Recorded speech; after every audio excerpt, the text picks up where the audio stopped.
Welcome to the WRAL Daily Download. I'm Jack Hagel.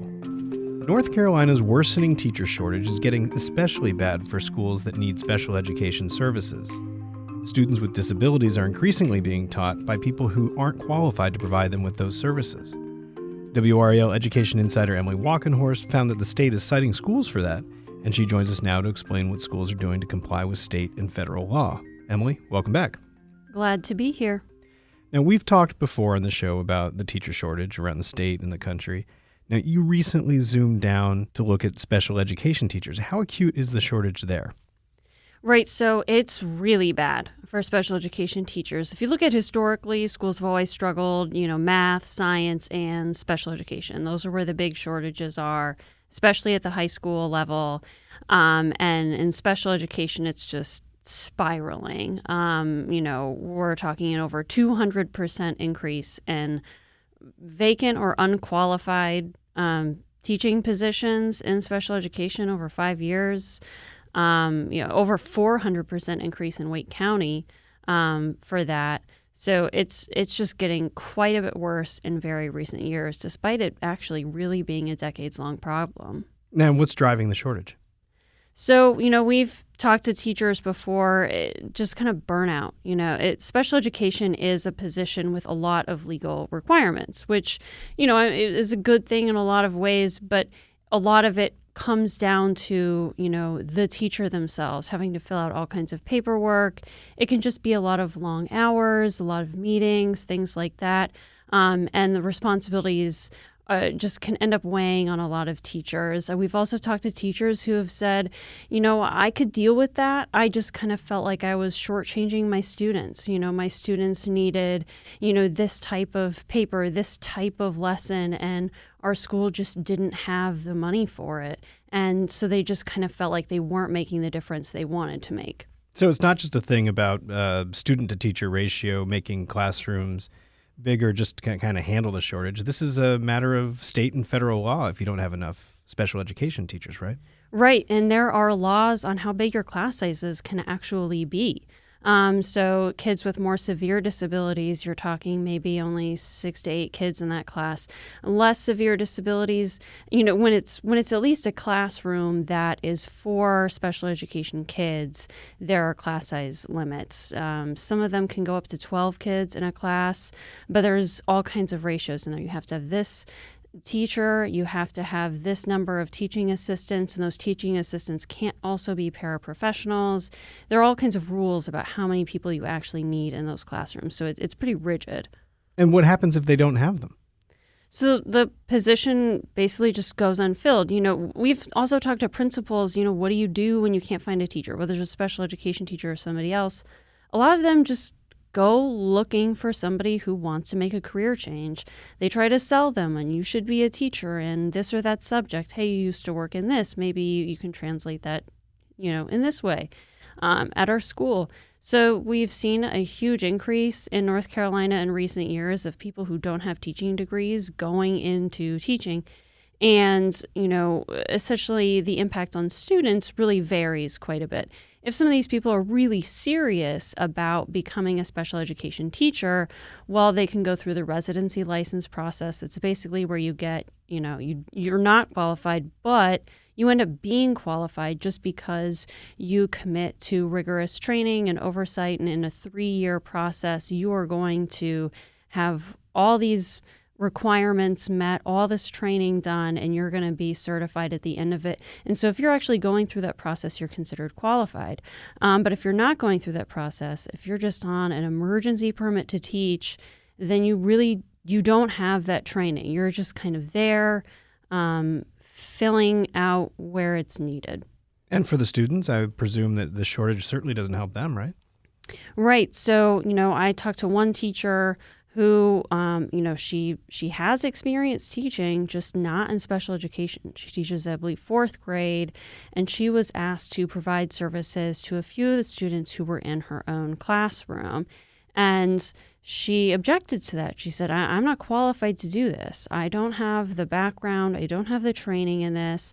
And she had her own particular experience where, her son had been in a similar situation at his charter school where, She was upset that he wasn't getting the services from a person who was trained to provide them.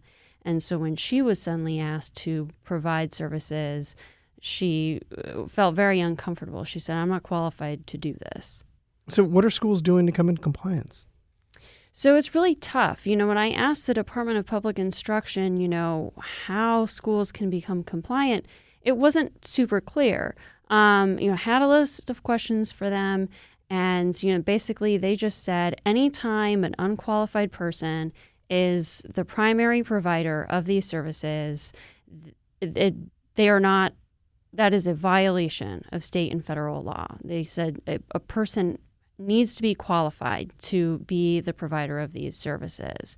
So I asked them, how can a school trying its best to find somebody, they just cannot find somebody, what is your recommendation for them? Or what are some sample recommendations for them about how they can become compliant? And I didn't really get an answer. It was really more just, well, we provide tailored advice to mitigate the challenges. But that wasn't necessarily to comply with the law. It's basically to mitigate the challenges. So in Wake County, they often try to have somebody who is qualified kind of oversee things. So maybe somebody who works at the district office is assigned some schools. They, help write lesson plans for students and the like. That way, if somebody who's unqualified is ultimately providing them, there's at least someone who's qualified overseeing the process. But that's still not in compliance with law because the person providing the services is not technically qualified. So it's a way to mitigate things, kind of in the department's words, where they've said that mitigates challenges, but it doesn't pull a school out of a compliance problem. Well, let's take a quick break. When we come back, we'll hear from other parents who say the schools aren't doing enough for students with disabilities. Stick around.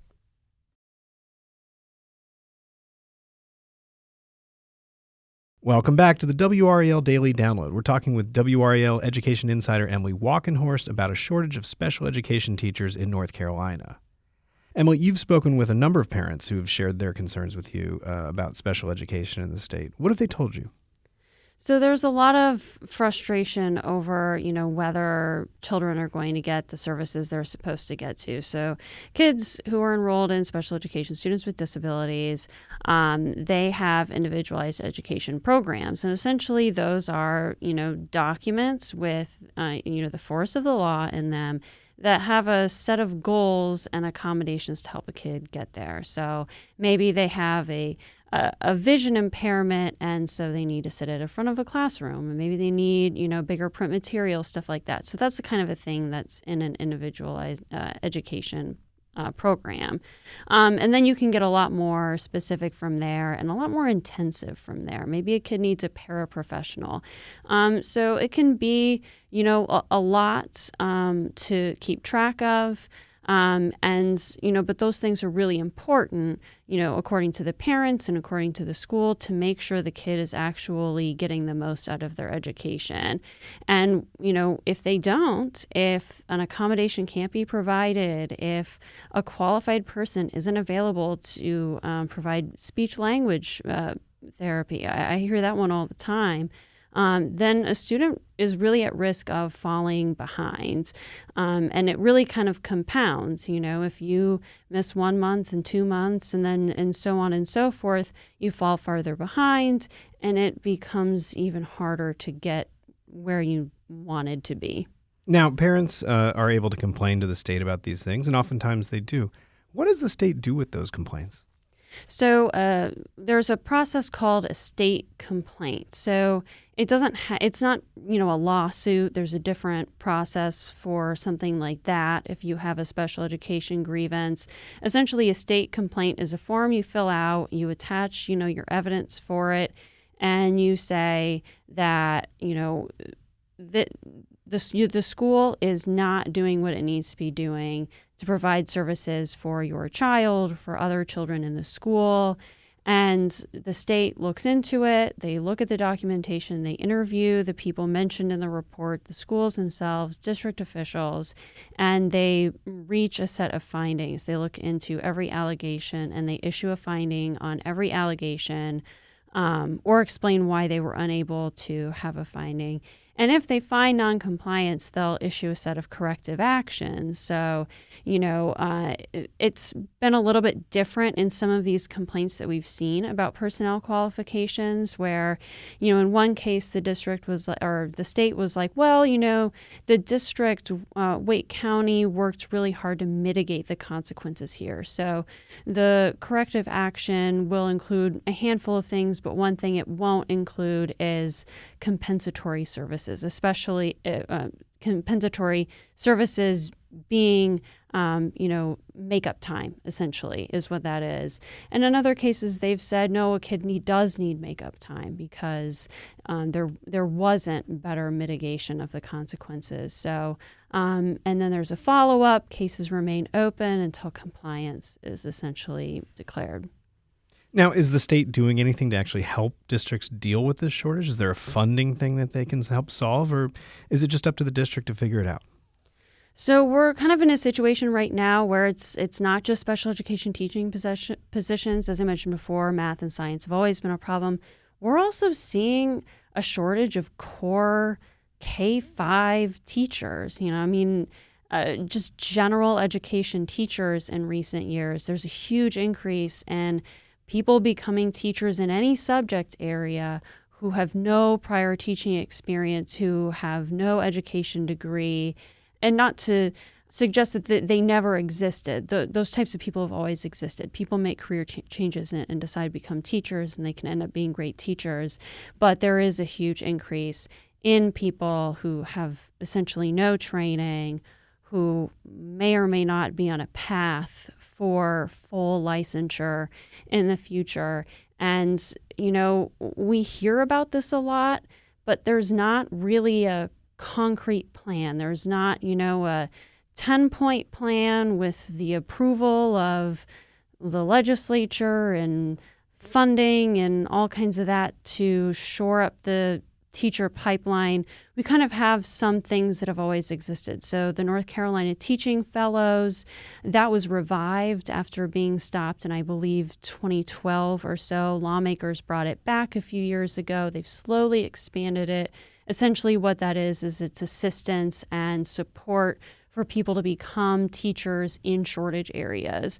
They've expanded that into a handful of UNC system schools. So there are programs out there that try to get people into teaching. They're not necessarily new programs, coinciding with what seems to be just a spiraling problem. There's a lot of talk about wanting to do something. Do we need to pay more? How much more do we need? Do we just need a complete overhaul? Because something is clearly broken here, and it's not maybe a difference of $1,000 more a year. Do we need an overhaul of administrative responsibilities? Do we need more teacher leadership positions? There are a lot of ideas out there, but there's not really a plan. There's not a declaration of a problem and a plan to fix it with actual measures to carry it out. So without a real clear plan, how are we going to know if this thing's turning around? Are there metrics that you're going to be watching? Or Yeah, so there are a number of metrics we can look at. The first one is how many people are actually enrolled in educator preparation programs. It's the first sign that maybe there's a resurgence of some kind. Oh, people are interested in becoming teachers now. Look at all these freshmen and sophomores and juniors we suddenly have in these programs. It'll be your first sign if something has turned around. But beyond that, you need to look at teacher turnover numbers. That's a report that we get every year. It's a little bit backdated by the time we get it. It's a little bit over a year old, but it does have a little bit more recent vacancy rates in it. So there are numbers that come out every year at the state level that will give us some indication of, do we have more teachers quitting? Has the number of teachers quitting actually gone down? Do we have more vacancies? Are vacancies going down?